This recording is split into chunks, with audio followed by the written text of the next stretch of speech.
lots to cover today, so let's get started.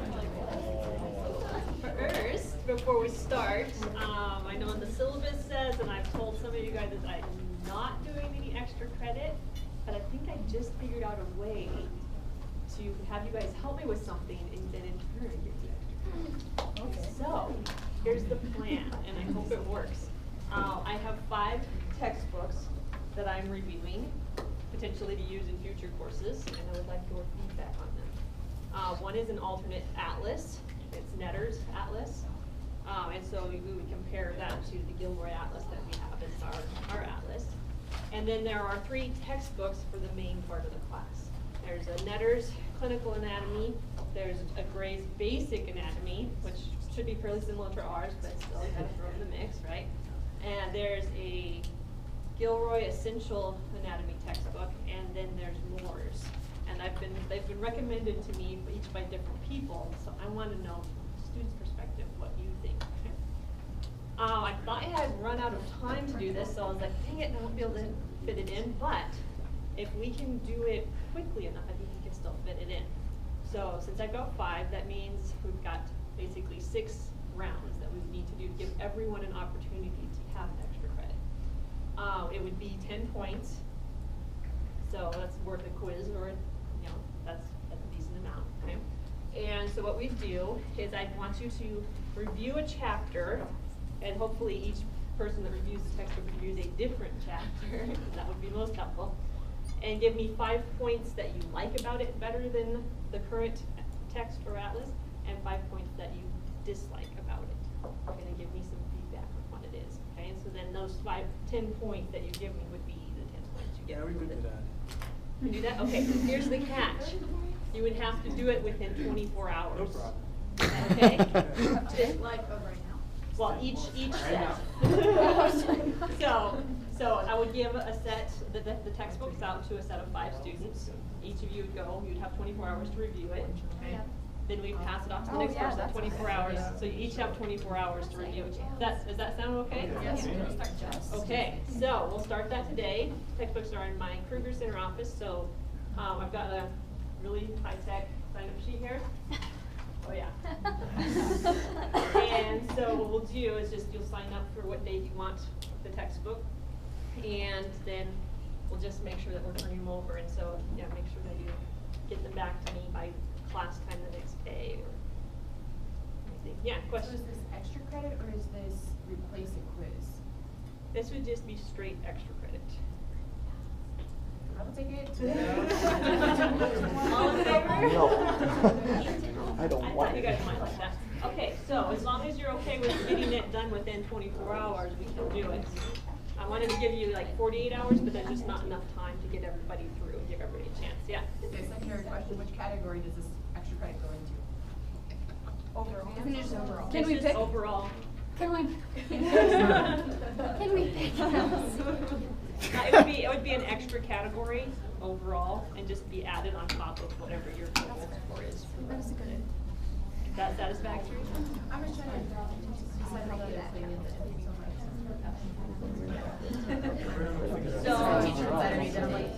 Right, so each category is an equal weight, remember?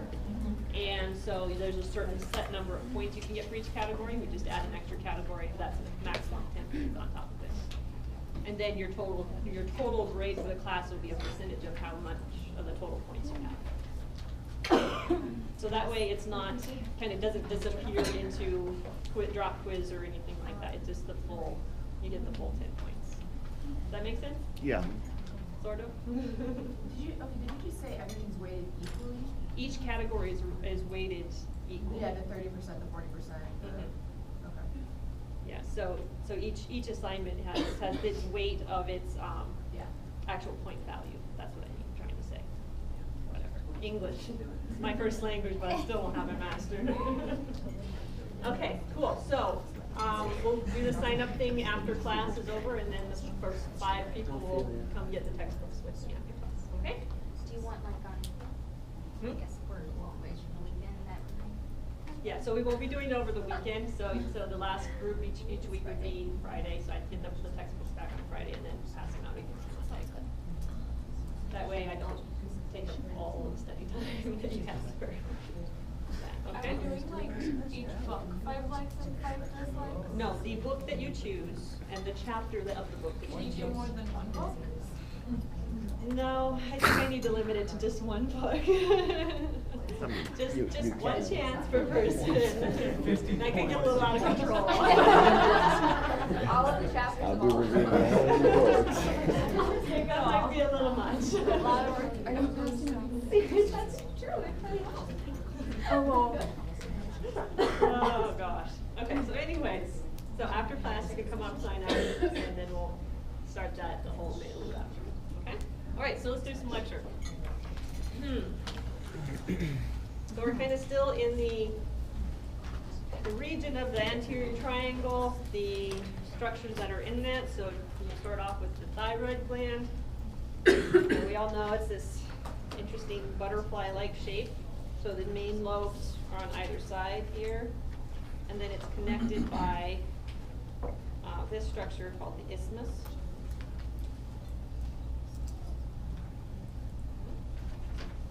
And then there is sometimes a pyramidal lobe, and this can vary in how big it is and whether or not it's really detectable. And basically, it's kind of a leftover of development. So what happens is originally the thyroid gland develops right in up here underneath the tongue, so right up underneath the floor of the oral cavity. And during development, it then drops down to its final resting point through a canal called the thyroglossal duct. Okay. And this pyramidal lobe can be kind of what's left over after. I feel so all of myself up here when those lights are on. I don't know why, it's so weird. I'm not gonna run into this thing. It'll hold it down. Okay, so this pyramidal lobe can be kind of the leftovers of that, that movement down. Okay, we also can have a patent thyroglossal duct. Can't spell today.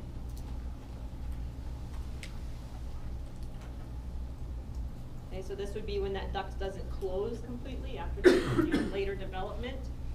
And then that would allow for cyst or fistula formation, basically fluid accumulation within that patent duct. And so that would be in kind of this region here of the thyroid gland. Hmm? Both me and my dad had one of those. I had one Oh, when I yeah? was a kid. Okay. It looked like I had an Adam's apple. Oh. And I actually had to have 2 surgeries to get it taken out. Really? So, Yeah. so do they just like close it off, or how? Yeah, does that actually it was work? really gross. The first time they went in, they didn't get all of it because it was so big that they had to go in a second time, then the second time they left it open.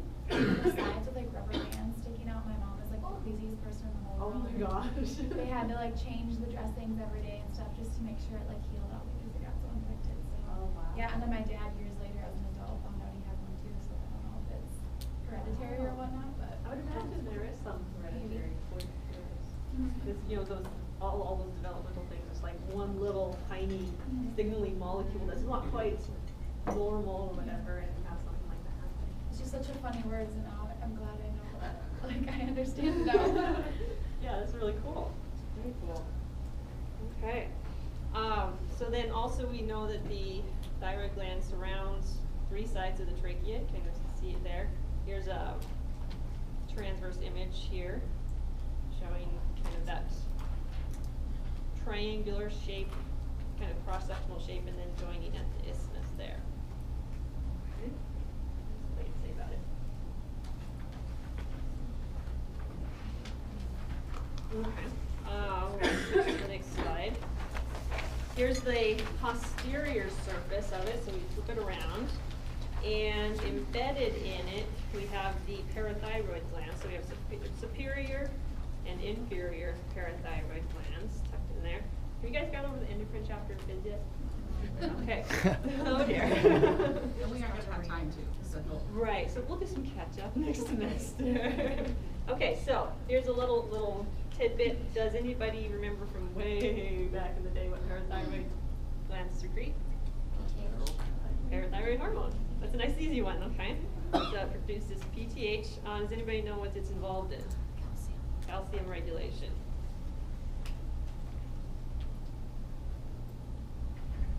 Good. Okay. So it's something just about the sensitivity of parathyroid responses in the body.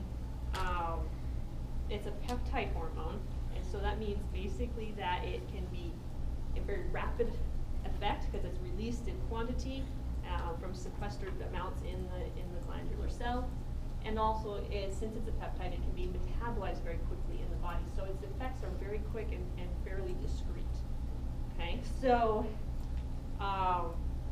sometimes when they have to remove the thyroid from, due to cancer or, some sort of hyperthyroid or hypothyroid problems, something they're very careful about is making sure to not damage the parathyroid glands. Okay. They can remove the thyroid and you can do thyroid replacement because thyroid hormones are a steroid hormone, which means they're very slow acting and very slow to be metabolized by the body. So you can actually take an oral thyroid hormone and it can have an effect similar to what your thyroid gland would be producing. However, if you took an oral parathyroid, number one, it's a peptide, so what's going to happen in the stomach and the intestines? It's going to get digested. That's not going to help you much. And your body metabolizes very quickly even in the bloodstream. So to try to supplement and balance parathyroid hormone levels and effects pharmacologically is very much more difficult. And so they try to excise out those parathyroid glands and leave the little chunks of the thyroid gland there to make sure that they have normal parathyroid function. Okay? All right. And then this image shows this better, so we'll talk about it now. We have the inferior thyroid artery, and we'll come back to actually when we're going to talk about it here, supplying the inferior portion of the thyroid gland. And this just shows the thyrocervical trunk very clearly on this image. It's a branch off of the subclavian arteries, and that is what gives rise to that inferior thyroid artery. Another little point, kind of stuff surrounding the thyroid. Remember, we have the recurrent laryngeal nerves here. So they're looped around these major vessels going back up to the larynx, and they pass kind of medial to and right underneath the thyroid gland. So if you pick up the thyroid gland, you can see, here's the example, the left recurrent laryngeal nerve kind of tucked in right underneath the thyroid gland.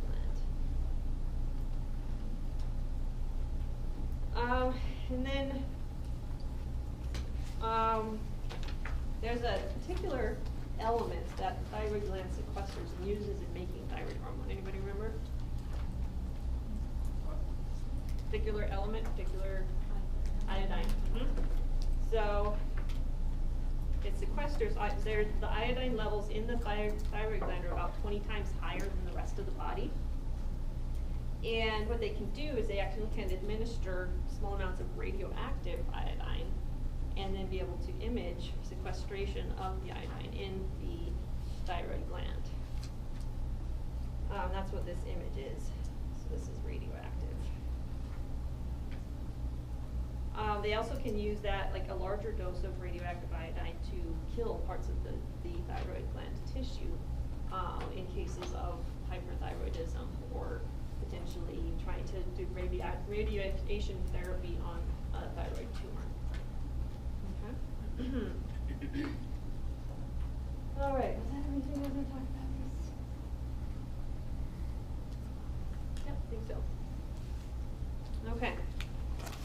Here is where we actually are talking about the vascular supply and drainage of the thyroid gland. So you can kind of see tucked in here the thyrocervical trunk going up to that inferior thyroid artery, and they're kind of hidden away there. So refer back to that other image for what it really looks like. We also have a superior thyroid artery coming off of the external carotid, so here.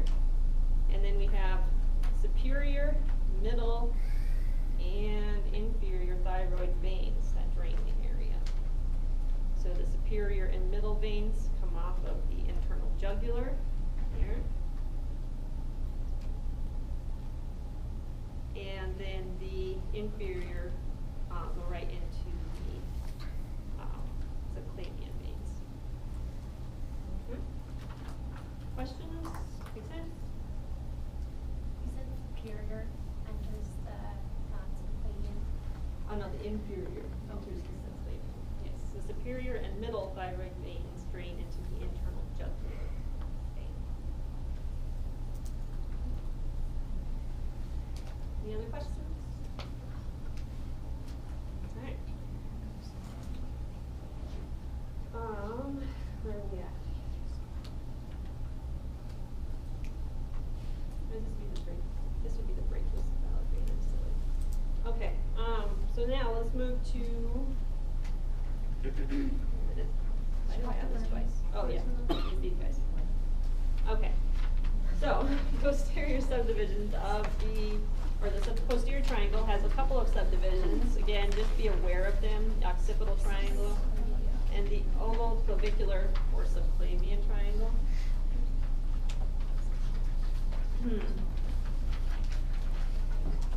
Okay, and again, just be aware that they exist. That's about all we're going to say about them. They are there. Okay, so then superficial veins. Really the only one we're going to mention again is the external jugular vein, because it does cross over the sternocleidomastoid and then drops into that posterior triangle before it passes down into the thoracic cavity. That's an easy one. All right, so then let's just take a brief hiatus. One of the deeper muscles that's visible in the the posterior, wow, English, got it down good today. Posterior triangle are the scalene muscles. I'm sure you guys are aware of those. We have the anterior, middle, and posterior scalene muscles. And basically they run from the transverse processes down to the first and second ribs. So you can see them attached here. And basically they're just going to elevate those first and second ribs. Extra notes, so some of the lymphatic drainage goes directly into the deep cervical nodes.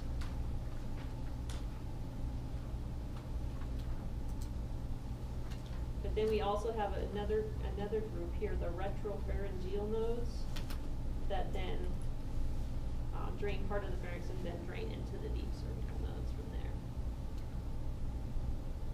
And the retropharyngeal nodes are tucked in kind of right between the pharynx and the vertebral column, whereas the deep cervical nodes are kind of clustered around the external or the internal jugular vein. So you can kind of see it's a network of lymphatic nodes all around that internal jugular vein. So those are the deep cervical nodes, and then those tucked in deeper right between the pharynx and the vertebral column are the retropharyngeal nodes. Make sense? Okay. All right, innervation. So most of the motor innervation is by the vagus. That's cranial nerve 10. And except for one muscle, there's just one muscle. The stylopharyngeus muscle is innervated by the glossopharyngeal nerve, but majority is the vagus nerve. Sensory is where we have some differences. So the nasopharynx, we have sensory information from the second division of the trigeminal nerve. Which one is that again? Maxillary. Oropharynx, sensory comes from cranial nerve 9. Which one is that? Glossopharyngeal. And then laryngopharynx is from the vagus nerve as well.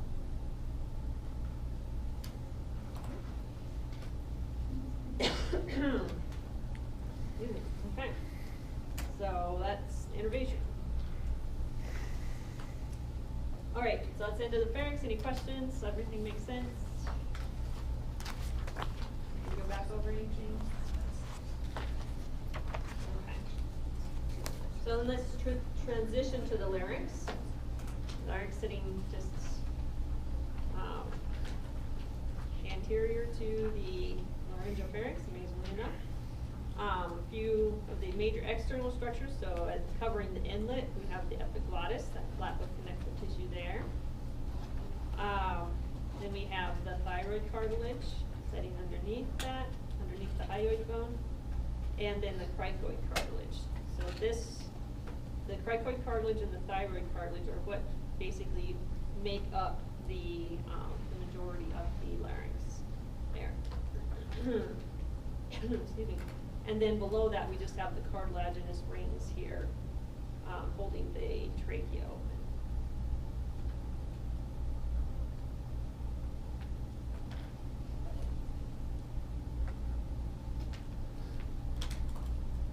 Okay.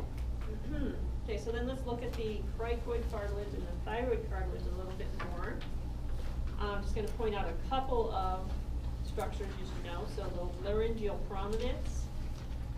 What's another name for this? Adam's apple. Excuse me. The superior horn and the inferior horn. The superior horn is an attachment point for ligaments, and the inferior horn actually allows for articulation of the cricoid cartilage right here on the lateral portion there. And then the cricoid cartilage has two parts. It's the lamina and the arch. So the lamina is the posterior part of it. It's broad. It kind of makes up the posterior wall of the larynx. So the anterior and lateral walls are made up by the thyroid cartilage, the laminae of that. So then we've got the posterior wall and the cricoid cartilage, and then the arch just kind of continues around, much in the same shape as the tracheal cartilaginous rings. And then we have a facet up here at the top, two facets up here at the top for arytenoid cartilages, which we'll talk about in a minute.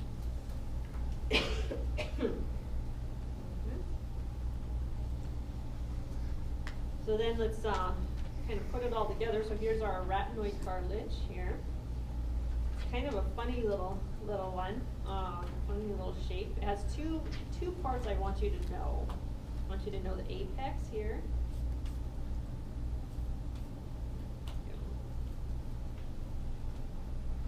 This part right here. And then the vocal process.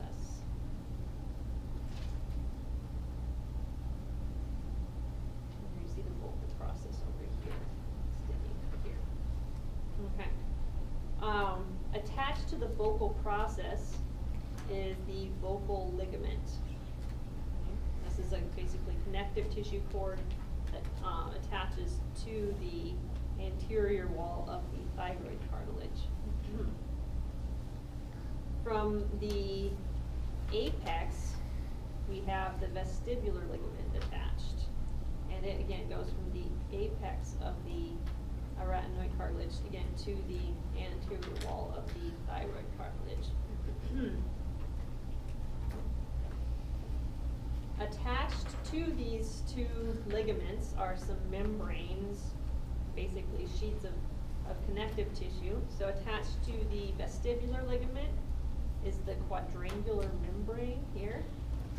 So it attaches to the vestibular ligament and attaches to the lateral margins of the epiglottis here. So it kind of forms almost like a cup, kind of a cup with a slit in it, going up to the edge of the epiglottis. Okay. Then we have the cricothyroid ligament here, and that is also this guy right here. And that attaches to the upper margin of the cricoid cartilage here, and to the vocal ligament.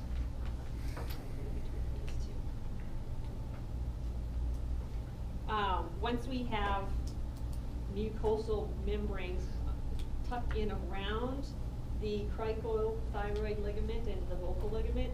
That is the structure we call the vocal cords, or the vocal fold is the more appropriate and correct term.